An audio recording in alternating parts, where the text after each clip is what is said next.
Guys, എല്ലാവർക്കും സുഖാണെന്ന് വിശ്വസിക്കുന്നു. ഇന്ന് നിങ്ങൾ എല്ലാവരും ചോദിച്ച പിസ്താഷ്യോ കുനാഫ ക്രീമിന്റെ റെസിപ്പിയാണ് ഞാൻ ഷെയർ ചെയ്യാൻ പോകുന്നത്. ഇത് തയ്യാറാക്കാനായി മറ്റുള്ള രീതിയൊക്കെ അപേക്ഷിച്ച് ഇത് വളരെ അഫോർഡബിൾ ആയിട്ടാണ് ഞാൻ ചെയ്തിട്ടുള്ളത്. അതുകൊണ്ട് എല്ലാവർക്കും ഇത് ട്രൈ ചെയ്ത് നോക്കാട്ടോ. പിസ്താഷ്യോ കുനാഫ ക്രീം സെറ്റ് ചെയ്യാനായി ഞാൻ ആദ്യം 150 ഗ്രാം പിസ്തയാണ് എടുത്തിട്ടുള്ളത്. ഇത് ഷെല്ലില്ലാത്ത ടൈപ്പാണ് കേട്ടോ ഞാൻ മേടിച്ചിട്ടുള്ളത്. കൂടാതെ ഇത് അൺസാൾട്ടഡ് ആണ്. ഇനി പിസ്ത മേടിക്കുമ്പോൾ ശ്രദ്ധിക്കേണ്ട കാര്യം എന്താന്ന് വെച്ച് കഴിഞ്ഞാൽ എപ്പോഴും നല്ല ക്വാളിറ്റി ഉള്ളത് മേടിക്കാൻ ശ്രദ്ധിക്കണേ. വീട്ടിലൊക്കെ ഉണ്ടാക്കുകയാണെങ്കിൽ ഓക്കെ. ഇനി പുറത്തേക്ക് സെയിലൊക്കെ ചെയ്യാൻ ഉദ്ദേശിക്കുന്ന ആൾക്കാരാണെങ്കിൽ എപ്പോഴും നല്ല ക്വാളിറ്റി ഉള്ളത് സെലക്ട് ചെയ്യാൻ ശ്രദ്ധിക്കണം. ഇതിന്റെ ഒരു ക്വാളിറ്റി ഡിപ്പെൻഡ് ചെയ്തിട്ടാണ് ഈ പിസ്താഷ്യോ കുനാഫ ക്രീമിന്റെ കളറും ടേസ്റ്റും ഒക്കെ ഇരിക്കുന്നത്. ഇനി ഈ പിസ്ത ഒക്കെ നമുക്ക് നല്ല ഫൈൻ ആയിട്ട് പൊടിച്ചെടുക്കണം. ഏകദേശം ഈ പിസ്തയിൽ നിന്ന് അതിന്റെ ബട്ടർ വേറിട്ട് വരുന്ന വരെ ഇത് ഗ്രൈൻഡ് ചെയ്തെടുക്കണം. ഒരു 2-3 തവണ സ്റ്റോപ്പ് ചെയ്തിട്ട് ഗ്രൈൻഡ് ചെയ്യുമ്പോഴേക്കും പിസ്ത ഒക്കെ നമുക്ക് ഏകദേശം ഈ ഒരു പരുവത്തിൽ കിട്ടും. അങ്ങനെ പിസ്ത നല്ല ഫൈൻ ആയിട്ട് പൊടിഞ്ഞു വന്നിട്ടുണ്ട്. അതും കൂടാതെ ഈ പിസ്തയിലെ ബട്ടർ വേറിട്ട് വരാനും തുടങ്ങിയിട്ടുണ്ട് കേട്ടോ. ഈ ഒരു സ്റ്റേജിൽ ഗ്രൈൻഡിങ് സ്റ്റോപ്പ് ചെയ്തിട്ട് നമുക്ക് ബാക്കിയുള്ള ഐറ്റംസ് ആഡ് ചെയ്ത് കൊടുക്കാവേ.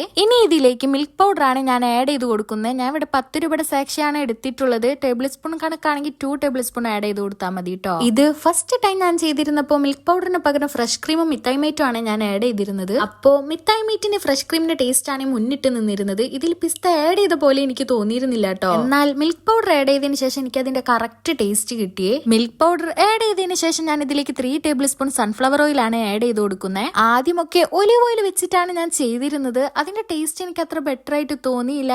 അതിനുശേഷമാണ് സൺഫ്ലവർ ഓയിലിലേക്ക് ഞാൻ മാറിയത് കേട്ടോ. ഈ ഒരു സമയത്ത് തന്നെ നമുക്ക് വേണമെങ്കിൽ ആവശ്യാനുസരണം ഷുഗറും ആഡ് ചെയ്ത് കൊടുക്കാം. ഏകദേശം 2 മിനിറ്റ്സോളം കണ്ടിന്യൂസ് ആയിട്ട് ഇത് ഗ്രൈൻഡ് ചെയ്തെടുക്കണേ. 2 മിനിറ്റ്സ് കണ്ടിന്യൂസ് ആയിട്ട് ഗ്രൈൻഡ് ചെയ്യുന്നതോട് കൂടിയിട്ട് നമ്മുടെ പിസ്താഷ്യോയുടെ ക്രീം നല്ല പെർഫെക്റ്റ് ആയിട്ട് കിട്ടുവേ. നിങ്ങൾക്ക് ഇത് കാണുമ്പോൾ തന്നെ മനസ്സിലാവും എത്ര ക്രീമി ആൻഡ് ഗ്ലേസി ആയിട്ട് നമ്മുടെ ക്രീം കിട്ടിയിട്ടുള്ളതെന്ന്.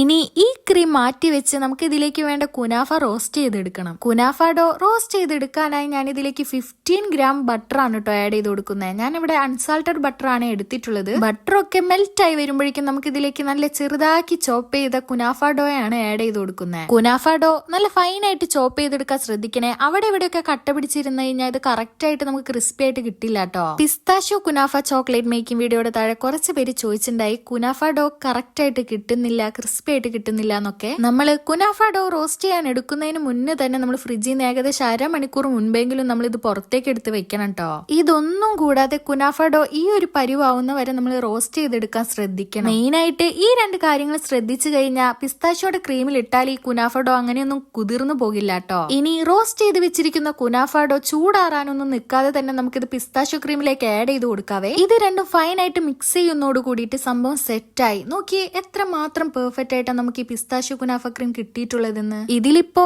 ക്രീമിന്റെ കളർ കുറച്ച് ഡിമ്മായിട്ടാണ് കാണിക്കുന്നത്. എക്സാക്ട് കളർ ഇതല്ല കേട്ടോ. ഇതിനേക്കാളും കുറച്ച് കടുപ്പുള്ള ഒരു കളറായിട്ടാണ് നേരിട്ട് കാണാൻ. വീഡിയോ ഒക്കെ എടുത്തു കഴിഞ്ഞപ്പോഴാണ് ഈ സംഭവം ഞാൻ ശരിക്കും ശ്രദ്ധിച്ചത്. പിസ്താഷ്യോ കുനാഫ ക്രീം സെറ്റ് ആക്കിയ പാടെ ഞാൻ കുറച്ച് ചോക്ലേറ്റ്സ് ഒക്കെ മേക്ക് ചെയ്തേ. ഈ ഒരു ക്രീം നമുക്ക് ചോക്ലേറ്റ്സിലും കേക്സിലും ഒക്കെ ഫില്ലിംഗ് ആയിട്ട് കൊടുക്കാവേ. ഇതൊന്നും കൂടാതെ സെയിൽ ചെയ്യാൻ പറ്റിയ നല്ല പെർഫെക്റ്റ് റെസിപ്പിയാണ് കേട്ടോ. നീ ദുബായിലേക്കൊന്നും പോകാതെ തന്നെ നമുക്കിത് വീട്ടിൽ തന്നെ റെഡിയാക്കി എടുക്കാവുന്നതേ ഉള്ളൂ. മറക്കാതെ ഒരു വട്ടെങ്കിലും എല്ലാവരും ട്രൈ ചെയ്ത് നോക്കണേ. ഈ ഒരു റെസിപ്പി ഇഷ്ടപ്പെട്ടവരെല്ലാവരും ഷെയർ ചെയ്ത് കൊടുക്കണേ. കൂടാതെ സബ്സ്ക്രൈബ് ചെയ്യാത്ത കൂട്ടുകാർ സബ്സ്ക്രൈബ് ചെയ്ത് സപ്പോർട്ട് ചെയ്യണേ. Thanks for watching.